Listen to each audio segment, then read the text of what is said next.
Hi, this is Kelly Arispe, and I am doing my second reflection for the iBooks cohort, and I apologize that mine is extremely late.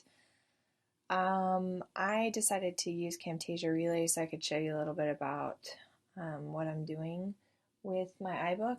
I am horribly behind, mostly because I am a little bit of a perfectionist and I don't like when I think something that I'm struggling with right now is that I want everything to look exactly like I want it to look in its finished product.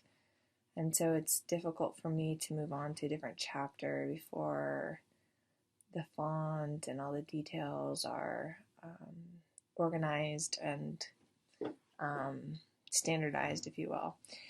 I have a pretty standard layout to each chapter. I have, those of you that don't read Spanish, before beginning, so here's the first chapter, and then these are learning objectives so that they'll very clearly understand what they have to do. Then they'll have an interactive poll about what they think they know before going into the chapter. Then the first chapter actually has the text embedded. Amber and I ran into some issues um, with the rest of my text. So the rest of my chapters I had also wanted embedded in the chapters, but they're all in Spanish. And what that means is that when we scan them, even with OCR code, because they're Spanish linguistics text, the symbols were just messing up the entire text. And so that's been a big hurdle. And because I am teaching this course right now, um, I wanted to, I needed to find a way to ensure that students could still access the text in a way that was reliable. So I'll explain how we kind of overcame that. So here's the another interactive feature where they're going to have to sign on, and they select terminology that they think is important based on the text. And then I'll be able to manage that and see and ensure that they're actually working with the terminology. That's something that we usually do and we have done historically in the past in class as a group. But I think that this will help out a lot because it'll force them to actually fixate on words that are new, different, and challenging before we go over them in class. And it'll just ensure that, to me, that they are doing the reading and they're doing it thoroughly. And then a lot of the activities, the homework activities and the class activities I have in class are interactive already. It requires that they go online, and so it's really nice. This activity, their homework, and they have to actually go on and they have to search a newspaper or a journal in Spanish online, and then they have to, using the search bar, just type in the keyword linguistics, and then choose an article that's interesting to them, and then they'll report back in class about that. So again, the iBook's been just really nice in the sense that I get to have everything in one place. Something that is definitely slowing me down, but I think will be worth it in the end, is that I'm also including what we're going to be doing in class. So you can see here, and that way there are no surprises.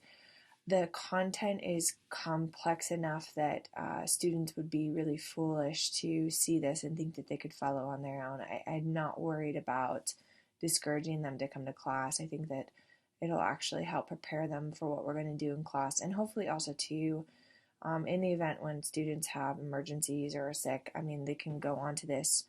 At least they'll have an understanding of what we did do in class, but I'm hopeful that it won't discourage them from coming. One thing that we do a lot in my class are these group discussions, and this is something Amber helped me with.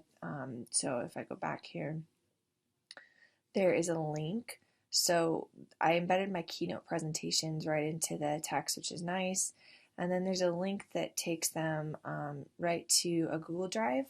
And every day I use an application called Group Maker. So they're always in different groups. And according to the group that they are given, they'll select a Google Drive doc, and they can use this in their iPad, and they can start filling this out for the group. And so I think that'll be really nice, real seamless.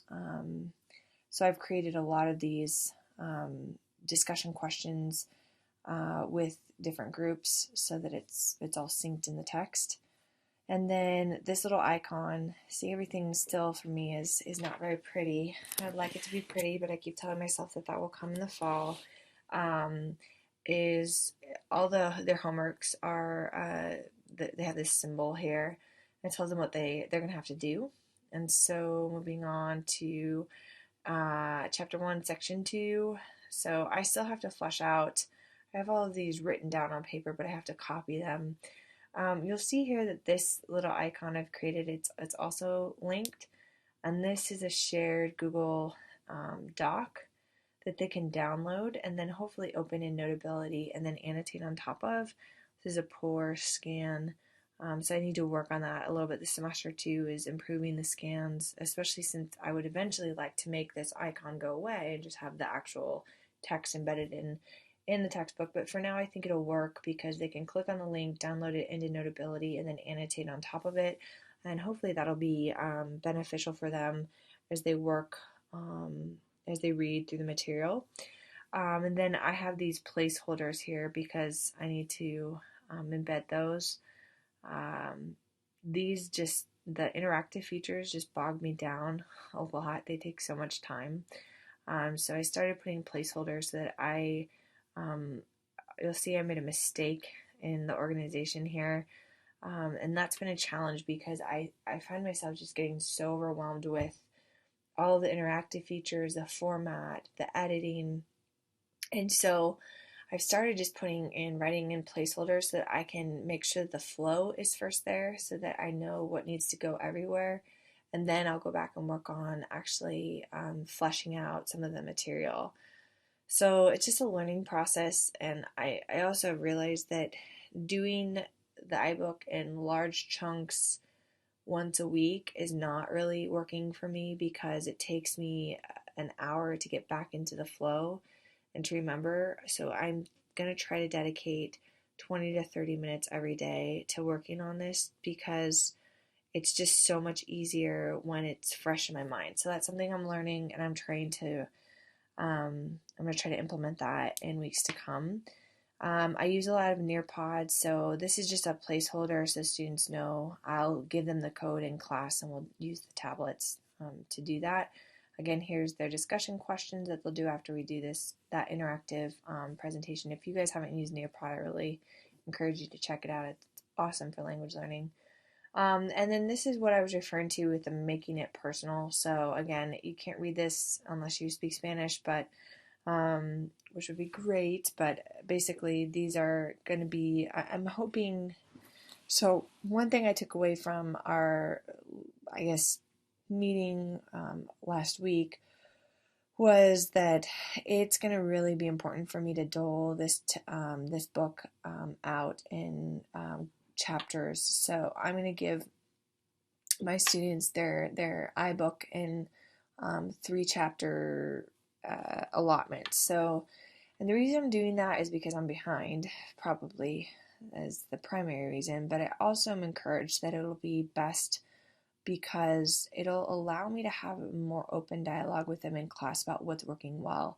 If the terminology, interactive feature doesn't actually help them, then I don't want to just put that on them just for extra work's sake. I'd rather incorporate interactive features that are actually working and of use to them. So I actually think it'll help me really make this a working project that evolves. Hopefully by the last 3 chapters of the semester, we'll have a flow and we'll have features and components in here that are of help or of benefit to them. So that's one chapter. I've got through 3 chapters, but I made this mistake. I hope you don't make it. Maybe by me reflecting on it, it'll keep you from doing it. I forgot to do chapter 2. This, I don't know what you would call it.